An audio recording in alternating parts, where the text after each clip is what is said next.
Buku Ilmu Pengetahuan Alam untuk SMP kelas 8 tahun 2021.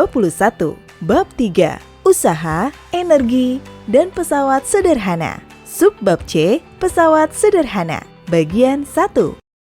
Nah, teman-teman, sekarang kita akan membahas subbab pesawat sederhana. Simak hingga akhir ya. Pesawat sederhana. Pernahkah kalian berpikir mengapa gerobak yang digunakan untuk mengangkut hasil perkebunan menggunakan roda? Kenapa tangga di rumah dibuat miring sekitar 45 derajat? Atau pernahkah kalian bertanya mengapa orang-orang di desa menimba air sumur menggunakan bantuan tali dan katrol? 1. Manusia membutuhkan pesawat sederhana. Manusia diciptakan Tuhan Yang Maha Esa dengan akal pikiran yang terbaik dari semua makhluk hidup di dunia. Manusia dapat memecahkan berbagai persoalan yang tidak mampu atau rumit untuk diselesaikan. Aktivitas sehari-hari manusia memerlukan bantuan alat yang memudahkan dalam bekerja dan berkarya. Sebagai contoh, saat membangun rumah, manusia memerlukan tangga untuk menggapai bagian yang tinggi, atau untuk mengangkut batu bahan bangunan yang berat dalam menyusun tembok rumah. Alat-alat bantu sederhana tersebut di dalam sains disebut sebagai pesawat sederhana. Secara umum, pesawat sederhana adalah peralatan sederhana yang biasa kita gunakan untuk mempermudah atau membantu manusia dalam melakukan kerja atau usaha kita sehari-hari. Dapatkah kalian menyebutkan alat bantu lainnya yang sering kalian temukan di dalam kehidupan sehari-hari? Apakah pernah terpikirkan oleh teman-teman bagaimana pesawat sederhana membantu mempermudah pekerjaan manusia? Pertama, pesawat sederhana dapat meningkatkan besar gaya angkat atau dorong pada suatu objek. Contoh, tuas atau pengungkit. Pada umumnya, tuas sederhana dapat berupa sebuah batang yang terbuat dari bahan kayu, bambu, atau besi. Cara kerja tuas yaitu dengan memanfaatkan sebuah penumpu yang bisa berupa batu atau benda keras lainnya. Satu penumpu dapat diletakkan di antara dua ujung batang tuas, sehingga alat pengungkit dapat memudahkan pekerjaan memindahkan benda. Kedua, pesawat sederhana dapat meningkatkan jarak untuk gaya dapat bekerja. Contohnya, bidang miring. Misalkan seorang pekerja ingin memindahkan barang ke dalam mobil angkutan atau truk. Untuk memudahkan pekerjaannya, mereka menggunakan papan bidang miring. Meskipun ada penambahan jarak peti ke dalam bagian mobil, namun usaha yang digunakan untuk mengangkat barang ke dalam mobil menjadi lebih kecil. Terakhir, pesawat sederhana dapat mengubah arah gaya yang bekerja. Contohnya kapak kayu. Ketika seorang tukang membelah sebuah kayu dengan kapak, gaya dari kapak yang kita ayunkan ke balok kayu bergerak ke bawah. Sedangkan balok kayu yang terpotong menghasilkan potongan kayu ke kanan dan ke kiri. Contoh lain adalah saat kita menimba air di dalam sumur. Gaya yang kita berikan pada ember air adalah mengerek tali katrol ke arah bawah. Sedangkan ember air yang berada dalam sumur naik ke atas. Nah, setelah mengetahui bagaimana pesawat sederhana membantu pekerjaan manusia, ayo kita mengenal berbagai jenis pesawat sederhana. 2. Macam-macam pesawat sederhana. Macam-macam pesawat sederhana meliputi A. Katrol. Katrol adalah roda yang sekelilingnya diberi tali, biasa dipakai untuk mempermudah pekerjaan manusia untuk menarik beban. Secara umum, ada 3 macam katrol, yaitu katrol tetap, katrol bebas, dan katrol majemuk. 1. Katrol tetap. Katrol tetap adalah sebuah katrol yang menempel permanen pada sebuah permukaan, lalu ada tali di mana tempat menarik beban. Contohnya adalah seperti katrol yang ada di sumur timba. Jika kalian mendengarkan pada penjelasan, katrol tetap pada posisinya saat digunakan. Mengapa? Hal itu dikarenakan poros pada katrol telah dipasang pada suatu tempat sehingga tidak berpindah tempat. Pada katrol tetap, gaya kuasa yang dikeluarkan akan bernilai sama dengan berat bebannya. Hal ini yang menyebabkan keuntungan mekanis katrol tetap bernilai 1. Contoh katrol tetap bisa ditemukan di tiang bendera dan sumur timba. Berikut hubungan antara gaya kuasa atau FK dan gaya beban atau FB pada katrol tetap. Pada katrol tetap, FK sama dengan FB. Tali yang kita tarik merupakan FK atau gaya kuasa. Dalam hal ini, gaya yang kita keluarkan, sedangkan FB atau gaya beban adalah gaya yang dialami oleh ember yang tertarik dari bawah ke atas. 2. Katrol bebas. Katrol bebas tidak dipasang pada tempat yang tetap. Seperti contoh, tali yang salah satu sisinya sudah menempel pada tempat tertentu, lalu di tengah tali dipasang katrol bebas. Sehingga posisi katrol bisa berubah-ubah sesuai dengan sisi tali lainnya yang sedang ditarik. Katrol bebas berkebalikan dengan katrol tetap. Jika kalian perhatikan, poros pada katrol bebas tidak dipasang pada tempat yang tetap. Katrol akan dapat berpindah tempat atau bergerak bebas saat bekerja. Berikut hubungan antara gaya kuasa atau FK dan gaya benda atau FB pada katrol bebas. Pada katrol bebas, FK sama dengan setengah FB. Satu sisi tali yang kita tarik merupakan FK atau gaya kuasa, yaitu gaya yang kita keluarkan. Sedangkan FB adalah gaya beban, yaitu gaya yang dialami oleh benda yang ditarik pada katrol bebas. Berlawanan dengan katrol tetap, kalau katrol bebas adalah katrol yang porosnya tidak dipasang di suatu tempat yang tetap, sehingga katrol dapat berpindah tempat atau bergerak bebas saat digunakan. Pada katrol bebas, gaya kuasa yang dikeluarkan untuk menarik bebannya bernilai setengah dari berat bebannya. Maka dari itu, keuntungan mekanis katrol bebas bernilai 2. Alat-alat pengangkat peti kemas di pelabuhan umumnya menggunakan katrol jenis ini. 3. Katrol majemuk. Dapatkah katrol tetap dan katrol bebas digabungkan saat digunakan? Tentu saja bisa. Gabungan keduanya dinamakan katrol majemuk. Coba kalian bayangkan gabungan katrol berikut. Pada bagian paling atas terdapat katrol tetap dan katrol bebas ada di bawahnya. Keduanya dihubungkan dengan tali. Keuntungan mekanis katrol majemuk sama dengan jumlah tali atau jumlah katrol yang digunakan untuk mengangkat benda tersebut. Jadi, semakin banyak katrolnya akan semakin tinggi pula keuntungan mekanisnya. Katrol majemuk sering dipakai untuk mengangkat benda maupun alat-alat berat dalam perindustrian. Berikut hubungan antara gaya kuasa atau FK dan gaya benda atau FB pada katrol majemuk. Pada katrol majemuk, pada tali yang kita tarik, FK sama dengan setengah FB. Lalu, pada satu sisi tali yang ada katrol bebasnya menjadi FB atau gaya beban. Nah, bagaimana teman-teman? Terbayang bagaimana kerja katrol seperti pembahasan tadi? Sangat membantu sekali bagi manusia, bukan? Nah, di buku audio selanjutnya, kita akan mendengarkan bagian terakhir dari pembahasan bab ini. Penasaran kan apa yang akan dibahas? Oleh karena itu, tetap fokus dan semangat ya untuk mendengarkan buku audio selanjutnya. Teman-teman, sebelumnya kita sudah membahas tentang katrol. Masih ingat kan? Sekarang kita akan membahas jenis lainnya dari pesawat sederhana, yaitu B.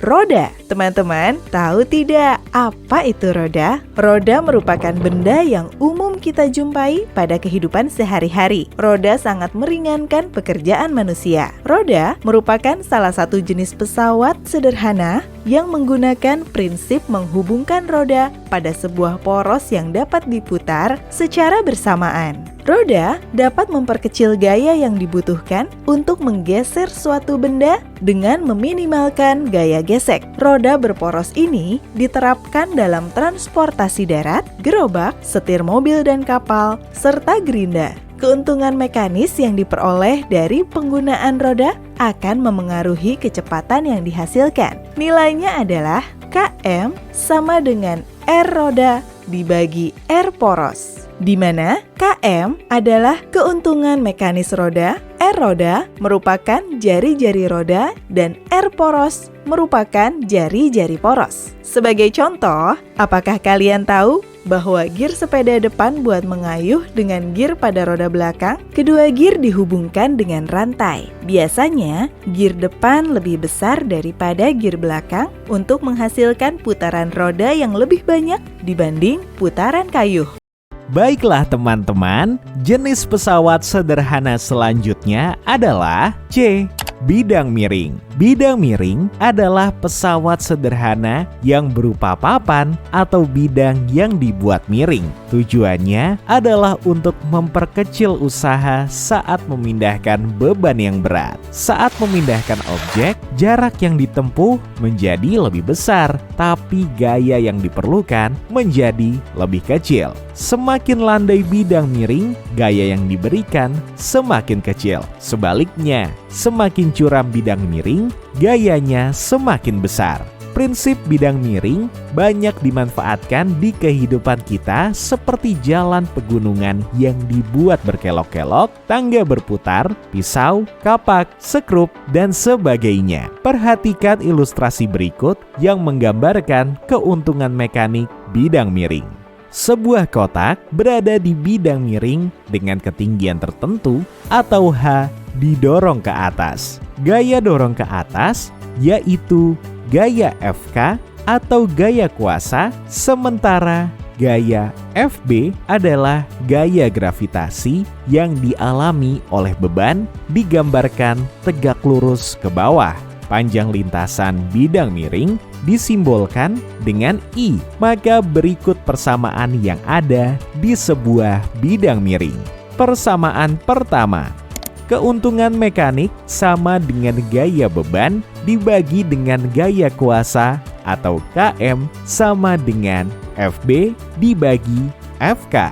Persamaan kedua, Km sama dengan panjang bidang miring dibagi ketinggian sama dengan I dibagi H, di mana Km adalah keuntungan mekanis, H adalah ketinggian bidang, I adalah panjang lintasan bidang miring.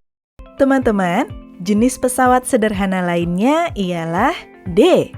Pengungkit atau tuas. Teman-teman, di awal pembahasan pesawat sederhana, kita sempat mendengar mengenai tuas atau pengungkit. Masih ingatkah kalian? Apakah kalian tahu apa itu pengungkit? Pengungkit yaitu pesawat sederhana yang dibuat dari sebatang benda yang keras seperti balok kayu, batang bambu, atau batang logam yang digunakan untuk mengangkat atau mencongkel benda.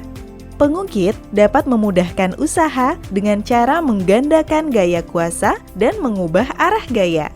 Kalian dapat menemukan contoh pengungkit berukuran panjang atau besar seperti jungkat-jungkit, linggis, sekop, dan sebagainya.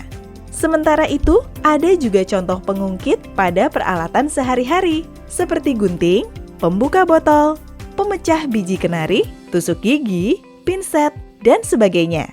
Jenis-jenis pengungkit. A. Pengungkit jenis 1. Pengungkit jenis 1, posisi titik-titik tumpu berada di tengah-tengah beban dan kuasa. Contohnya, gunting. Titik kuasa pada gunting adalah tempat kita memasukkan jari, sedangkan titik beban adalah pada bagian yang menggunting. Nah, bagian tengah gunting itulah titik tumpunya. B. Pengungkit jenis 2. Pengungkit jenis 2, titik beban berada di tengah-tengah antara lengan kuasa dan titik tumpu. Contohnya, alat pembuka botol sirup. Titik beban adalah tutup botolnya. Lengan kuasa adalah gaya dorong oleh tangan kita, dan titik tumpu adalah tempat alat pembuka botol menekan pada tutup botol tersebut. C. Pengungkit jenis 3. Pengungkit jenis 3, posisi titik kuasa berada di tengah-tengah antara beban dan titik tumpu. Contohnya, pemotong kuku. Titik beban adalah bagian ujung gunting kuku, tempat kuku kita ditempatkan. Sedangkan titik kuasa adalah posisi tangan kita menekan, dan titik tumpu berada di ujung yang berlawanan dengan titik beban. Bagaimana teman-teman? Sekarang tahu kan macam-macam pesawat sederhana? Menarik bukan cara kerja pesawat sederhana untuk membantu kita? Pada buku audio selanjutnya, kalian akan mendengarkan fakta sains tentang tuas dan sistem gerak manusia. Teman-teman, sekarang saatnya mengetahui fakta sains tentang tuas dan sistem gerak manusia. Tahukah kalian, ternyata pesawat sederhana juga ada pada tubuh kita. Coba perhatikan sistem gerak pada tubuhmu. Prinsip kerjanya sama dengan salah satu jenis pesawat sederhana yang sudah kita bahas sebelumnya. Yang manakah itu? Tepat sekali. Sistem gerak pada tubuh kita, prinsip kerjanya sama dengan prinsip kerja tuas. Tuas memiliki bagian-bagian inti yang mendukung cara kerjanya. Bagian-bagian itu diantaranya titik tumpu atau fulcrum disingkat F, beban atau load disingkat L, dan titik tempat memberikan gaya atau effort disingkat E. Tuas golongan pertama dengan titik tumpu atau F berada di antara titik tempat memberikan gaya atau E dan beban atau L, sama seperti sistem gerak bagian atas yang terdiri dari bagian kepala dan leher kita. Tulang rahang dan kepala bagian depan sebagai beban, tulang tengkorak sebagai titik tumpu, serta otot leher sebagai titik tempat memberikan gaya. Coba kalian bandingkan dengan cara kerja gunting yang telah kita bahas sebelumnya. Tuas golongan kedua dengan beban atau L di antara titik pemberi gaya atau E dan titik tumpu atau F sama seperti sistem gerak bagian bawah tubuh kita. Tulang telapak kaki sebagai titik tumpu, tulang kering sebagai beban, dan otot kaki sebagai titik tempat pemberi gaya. Coba kalian perhatikan persamaan cara kerjanya dengan roda pengangkut yang sering digunakan untuk mengangkut bahan bangunan.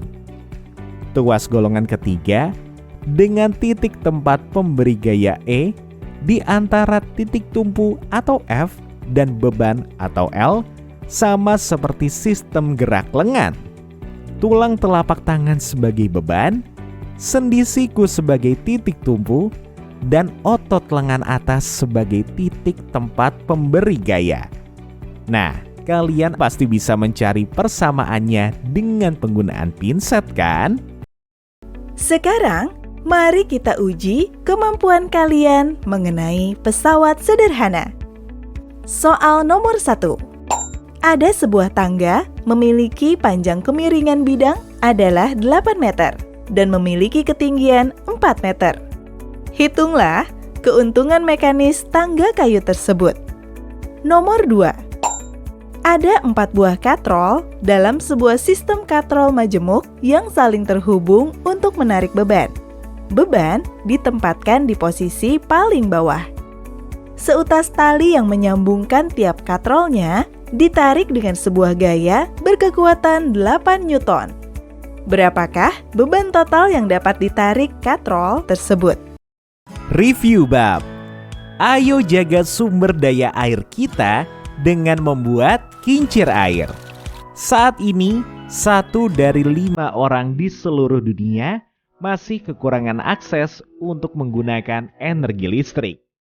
Selain itu, 3 miliar orang di antara kita masih bergantung pada sumber energi yang menjadi penyebab utama perubahan iklim dan penyumbang sekitar 60% emisi gas rumah kaca secara global untuk memasak dan menerangi ruangan.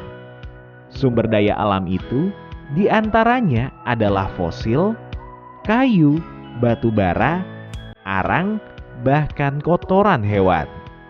Sebagai pelajar yang peduli dengan tujuan pembangunan berkelanjutan atau Sustainable Development Goals, kalian perlu berinisiatif untuk menghasilkan listrik yang terjangkau tanpa merusak lingkungan secara permanen. Kalian akan bekerja sama dengan para ilmuwan dan insinyur di kota kalian sendiri untuk merancang dan membangun bendungan yang dapat menghasilkan listrik dari aliran air. A. Ambillah sebuah dowel atau batang silinder berbahan besi berdiameter kira-kira 1 cm. B. Ambillah sebuah botol plastik ukuran 2 liter. Lalu lubangi bagian bawah dan atas dengan dowel besi hingga tembus. C. Pada bagian badan botol, tempelkan bilah-bilah persegi sebanyak 6 buah. Bilah bisa dibuat dari papan kayu atau triplek. D. Pada bagian dowel yang menembus botol atas, pasang tali sepanjang 1 meter dengan sebuah pemberat di ujung talinya. E. Gunakan stopwatch atau timer untuk menghitung waktu total sampai beban terangkat sepanjang tali 1 meter tersebut. Di dalam kelompok, kalian akan mendapatkan tugas untuk merancang, membuat, dan menghitung daya kincir air, serta bekerja mengukur gaya, jarak, dan waktu dari kincir air tersebut. Tugas ini sangat penting untuk mengetahui potensi pembangkit listrik tenaga air dan memperkirakan lebih lanjut wilayah pedesaan atau perkotaan mana saja yang dapat disuplai listrik yang dihasilkan dari pembangkit listrik tenaga air tersebut. Jangan lupa, ulangi percobaan untuk mendapatkan hasil yang valid. Catat hasilnya pada tabel berikut. Buatlah tabel berisi 6 kolom ke samping dan 4 baris ke bawah. Pada bagian judul, di baris pertama, dari pertama paling kiri hingga ke 6 paling kanan, tuliskan berurutan. Kolom pertama, percobaan keberapa? Kolom kedua, F sama dengan M dikali G. Kolom ketiga, S untuk jarak satuan meter. Kolom 4, T untuk waktu dengan satuan second atau detik. Kolom kelima, W sama dengan F dikali S. Dan kolom terakhir, P sama dengan W dibagi T. Mulai dari baris kedua hingga keempat, isi dengan berikut. Pada kolom pertama, isi dengan urutan 1, 2, dan 3. Pada kolom kedua, isi dengan 10 Newton. Kolom ketiga, isi dengan 1 meter. Dan isilah di kolom 4, 5, dan 6 masing-masing baris berapa sekon sesuai hasil percobaanmu, kemudian hitung energi dalam joule dan daya dalam satuan watt. Setelah selesai, presentasikan hasilnya di depan guru dan teman kalian. Apa yang terjadi pada kincir air ketika kalian mengalirkan air di atasnya? Tim manakah yang berhasil membuat kincir air dengan daya paling besar? Apa yang dapat kalian lakukan untuk meningkatkan daya kincir air yang telah kalian buat?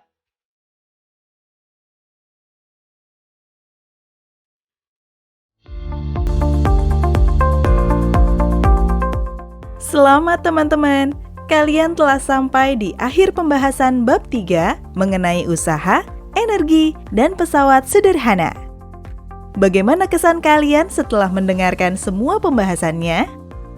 Semoga pembahasan ini semakin membuat kalian penasaran dan ingin berlanjut untuk mengamati fenomena-fenomena fisika yang ada di sekitar kalian.